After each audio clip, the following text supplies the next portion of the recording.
Souq morning, once again, welcome to a beautifully fantastic new week, as it is for me, and hope it is for you, same as well. This is Souq Business Landscape, and my name is Hans Mba. On this show, we take a look at business headlines from key publications from across the world, continent to continent to continent to continent. As you hear them and they jump at you, remember, engage with us with the hashtag SBL across all social media. Headlines from across the world, we'll jump right to it. And before we do, let me introduce, drum roll. We have missed him for a while on the show. He's bigger and better and more back. My usual anti-usualist analyst, the one, the only, Doc Idaosa Osamanze. Welcome to the show. Great Nigeria, good Souq morning How are you doing, sir? to our viewers. I'm cool and good, and you? Where have you been? Enlighten us a bit. Just to and fro. Look, the only place I've heard that going to and fro, looking for ... Doc, it's good to see you. It's good My to have you on the pleasure show, to be on the as show. usual. So we'll jump right to it. Business Day Nigeria, emblazoned on the front page. From Russia to Malta, how Matrix Energy imports dirty petrol. First and foremost, this period has been really bad. People complain about...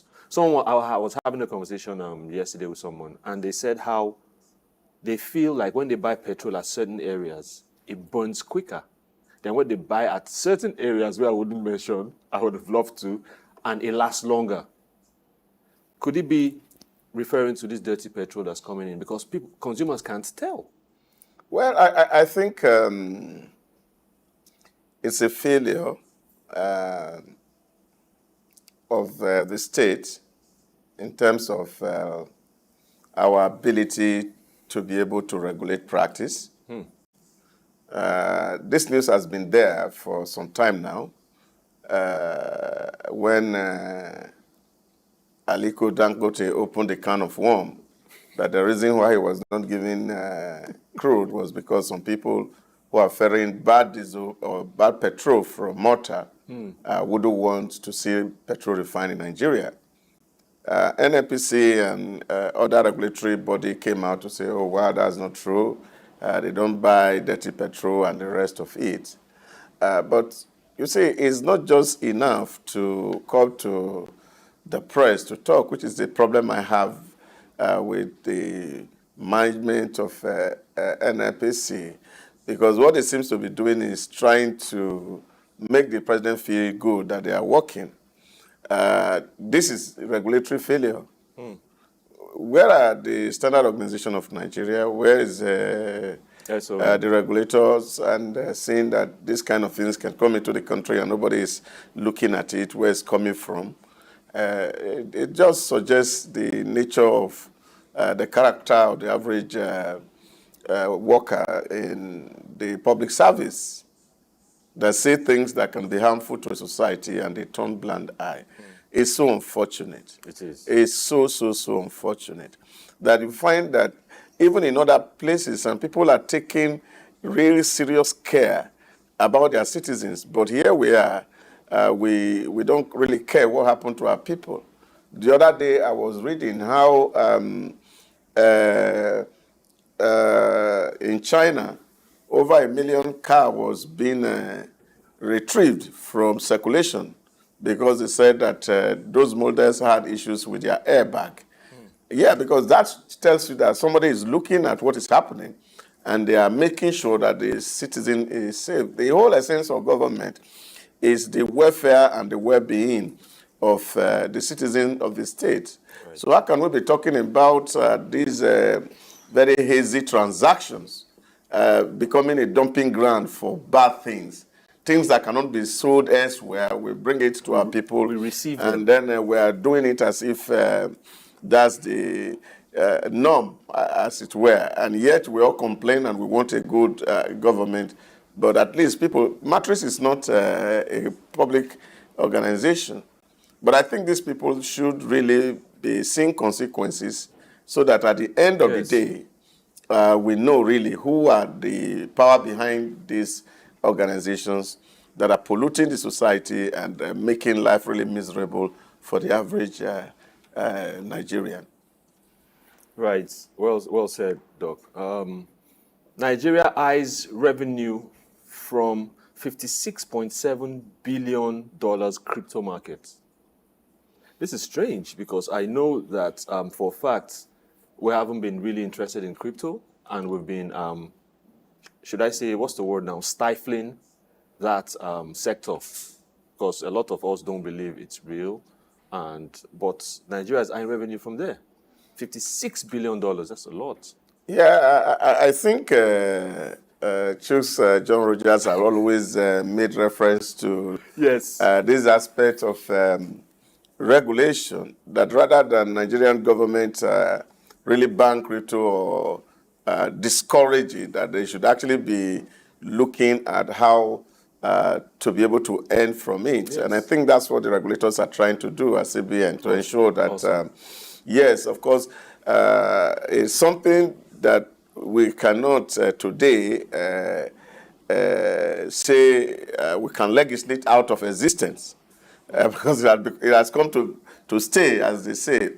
Globally, everybody is trading crypto. People are making crypto another way of making a living in most advanced countries.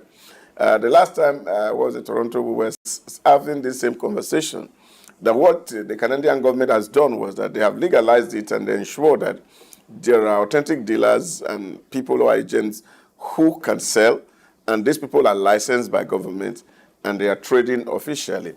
And I think those are the things that we can do. And then, of course, because they are trading and they are making money, government can oversee what they are doing.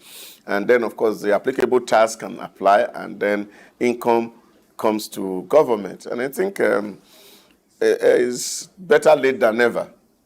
Right. Indeed. Good news here. Nigeria wastes gas enough to power 3 million households. So it says the amount of gas flared in the first 6 months of this year can provide electricity to more than 3 million homes, and an estimated 1.48 million standard cubic feet of gas were flared this year. Yeah, it's... When it says can, is it that it's about to happen, or is one of those we're looking at it and hopefully we'll get to it type of story? Yeah, but you see, this is the story about the Nigerian state, which is the story of waste, the story of losses, and in the midst of all this of abundance, here like somebody who is in the big ocean, full of water, and then soap is entering his eyes. That is what that's always been our story. And it's so pathetic. It's very shameful that we live in an environment where people are talking about, what is it? You are looking at it that, oh, there's so much poverty. We need support from people to help us. And then things that other people are turning to money, we are wasting it. It's not only in gas alone. The same applies to even electricity. That half of what we generate is wasted. So sad. And yet people don't have electricity. And this is just because somehow within the bureaucracy, people just simply make things not to work. And I don't think this is any rocket science. That for regulators to write a standard operating procedure for every kind of business. Structure. If you don't meet this standard, you cannot operate. Right. That's the way everybody does. I remember the last time we were going to start up in UAE. They determine the kind of equipment your studio is going to use. It's not just about you say, okay, I have obtained license, then go and run. No. Quality control. They ensure that the equipment that you are going to use meets the standard that is set by the state. Wow. But here, what do? We just simply give people license and then no supervision. And tell them we'll come and check on you. Honestly, you see, even within government to government businesses, these are the things that really is so appalling about us. You send AUC, a federal government institution, to go and look at university, then VC keep envelope, they get to the school, they turn blind eye, they go ahead accredit courses, even without looking at the issues. So, regulatory failure everywhere. Doc, what's the cause of that? Don't you think we should, because there's hunger? It's not hunger. I think this simply, you see, if it is hunger, no. I used to think like that. Because Doc, people would take anything to sabotage. I used to think that it was hunger. You see, the bad point here is that it is not even the poor or the hungry. True. Who are doing this? True. I can tell you, if I am an MD of a bank establishment or an agency or a CEO or a DG, and somebody is saying this is regulatory. Now, people who are sent to go and do this supervision and ensure that standards are met, they are senior managers. Right. Who are fairly comfortable. But I think it's just absolutely greed in our DNA. Lack of patriotism and nationalism. Failure to own the state. That's a real problem. So we pursue our individual agenda. On Wednesday last week, I was in a program and I was saying to them, you see, all this we suffer is the frivolous lifestyle that you have created for yourself as bureaucrats that we are paying for.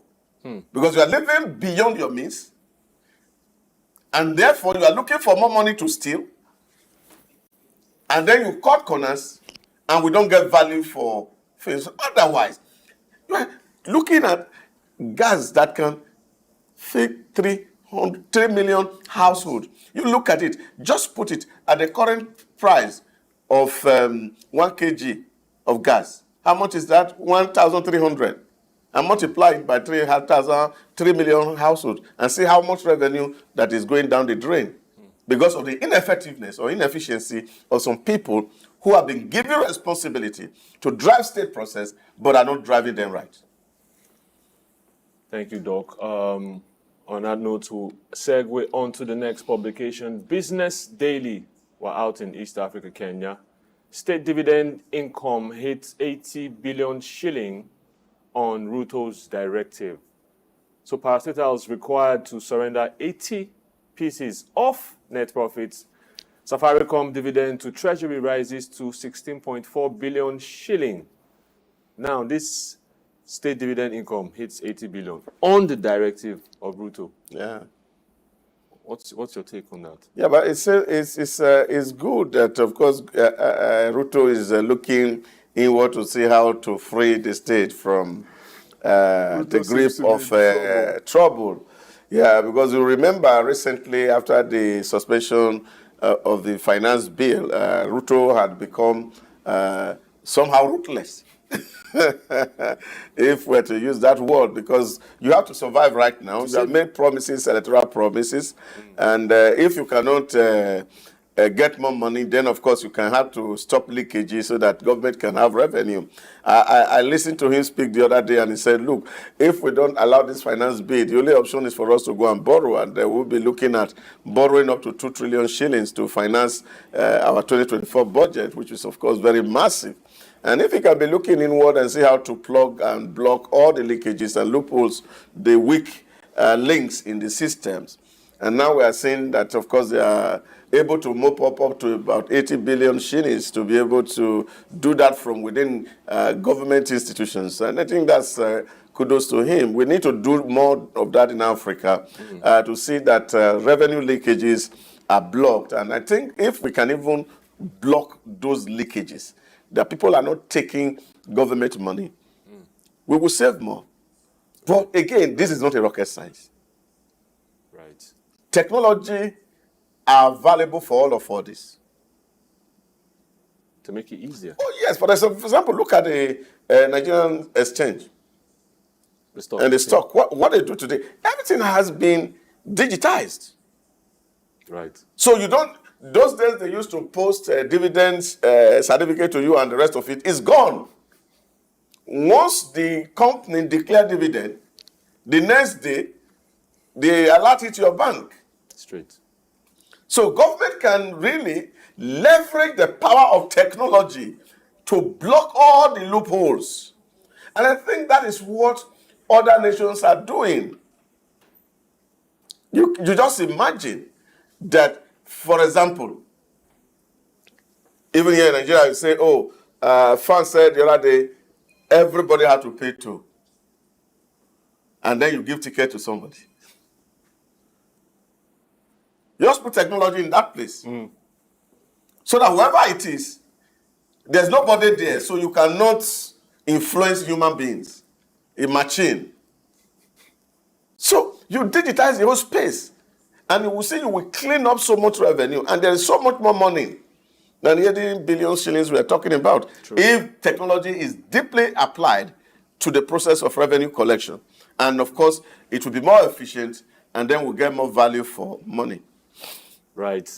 In reference to labor, the next headline, PSC seek to cap salary advances for civil servants. So the Public Service Commission is looking at capping public servants' salaries, which is one of the things that the president talked about when he was addressing in response to the recently ended protests. And I feel like it's a good thing how they're headed. Well, it may look good, but to you, but the civil servants who want advances, it may not be as good as possible. Because when people work, they expect that they should be able to pay their bills and then they are able to at least live on something. But this is even a big problem here. Because one of the issues is that really wrong with Africa is that we are able to just barely live on our salary. When they are talking about capping salary advance, it is okay, you want to put a ceiling that you cannot borrow beyond certain threshold of your salary in a month. But why would somebody be borrowing salary in the first place? Which means what it takes is not able to take him home. So how are we going to be able to really generate value such that African worker can really be proud of himself? That can only happen as we are able to generate more wealth. The GDP of the entire African state is so small, it's meager when you compare it vis-a-vis our population. I was looking at that data yesterday. You see the G7, European country, Right. with a population of about 770 million people, control about 47% of global GDP. Then 25% is with BRICS. The rest, 3 billion people left in the world, you can look at the fraction that is left. So this is the tragedy, really, in most of African states, that we have large population. We also don't have enough GDP or per capita income to drive purchases. So what are we going to do? My recommendation is always to say, can we begin to see how to right size? Because I feel that in public service, there are too many people who have no business being there because there's no work to be done.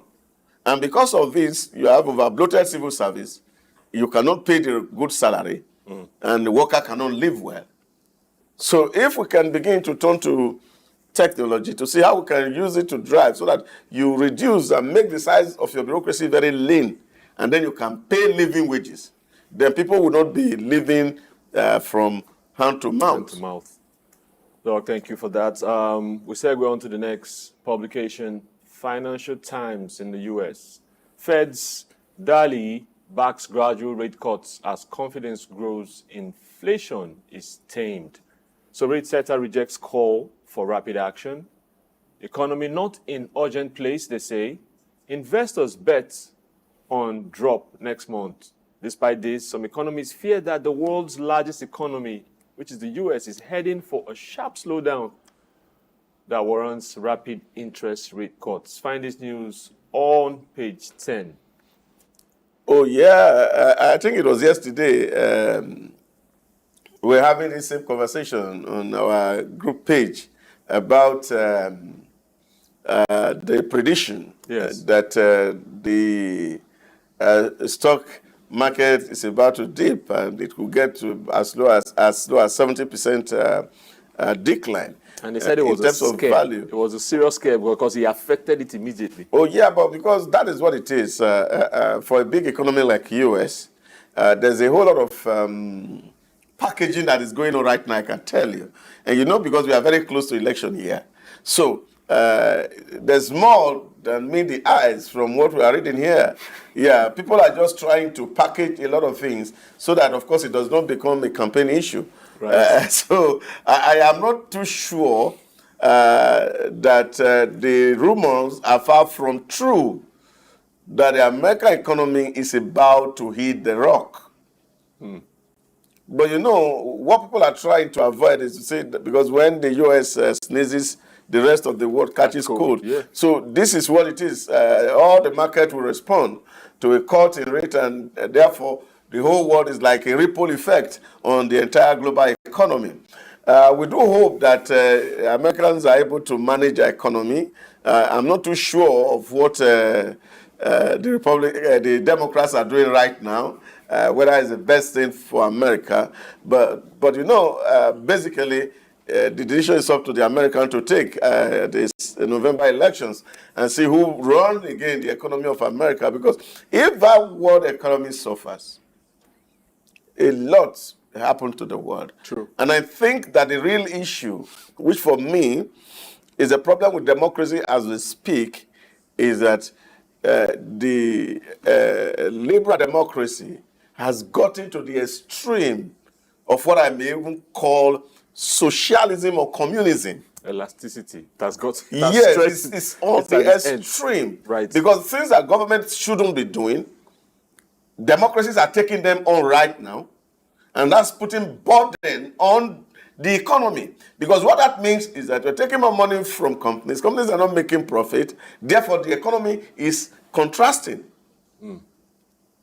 See, this is a real problem, and this is the problem with a liberal democracy. So you are trying to make people feel good, then you are putting pressure on the business by taking more money from the businesses, and the businesses, the macroeconomic environment is not allowing them to make profit. And as companies are not making profit, they cannot expand. They can only be cutting down our workers, and if you have huge unemployment figures coming out, you are having people who are not able to pay mortgage, credit is suffering. All the economic parameters will be paralyzing because you're just trying to make some people feel good that you are a good government. But for me, I have always advocated that capitalism suggests that individual prosperity is massive, and government role in mediating these struggle in society between the haves and the have-nots must be done in such a way that we don't kill the goose that is laying the golden egg. And this inflation is a problem across board, and I hope they can do this. Let me not talk about the conversation we had about the two candidates yesterday. Someone, a friend of mine, they talked about one person not perceived as being able to handle the economy currently, and talk about the other person being the right person for the economy currently. But I don't want to say no names. Yeah, but you see, it's not I'm sure you understand what it's neither here and there. In short, I tell people, and that's the beauty really about the American democracy. Yes. That's been the beauty. Because if you study the American history, you see that there's this alternation between the Democrats, And the and the Republicans. right. And what that means for the American economy is that the Democrats seems to take too much from businesses. And when the society see that the business is weakening, then they automatically switch to Republicans. So that the business can also have some measure of rest from over taxation. And I think that is the threshold where the politics is right now. But the other issue that may be different from this is whether both parties are having the right candidate. That's a question for another debate. Well regulated there. So from San Francisco, still Financial Times in the U.S., big tech groups suck up precious water reserves in Virginia's data center alley. So this is one very weird and peculiar story. So water consumption by dozens of IT facilities in the state of Virginia, San Francisco data center has jumped by almost 2/3 since 2019 in the latest reports that Financial Times are bringing us. And now they're saying that the pressure, that this evidence is the pressure that computing power puts on natural resources. Yes. You're talking computing power, you're talking IT, you're talking water. People can't, that triangle seem weird, but this is what you know, it was so amazing for me to learn recently that for mining of crypto alone, the cooling system that's required, the energy consumption, that is massive. That's what they're saying. Oh, that is what it is.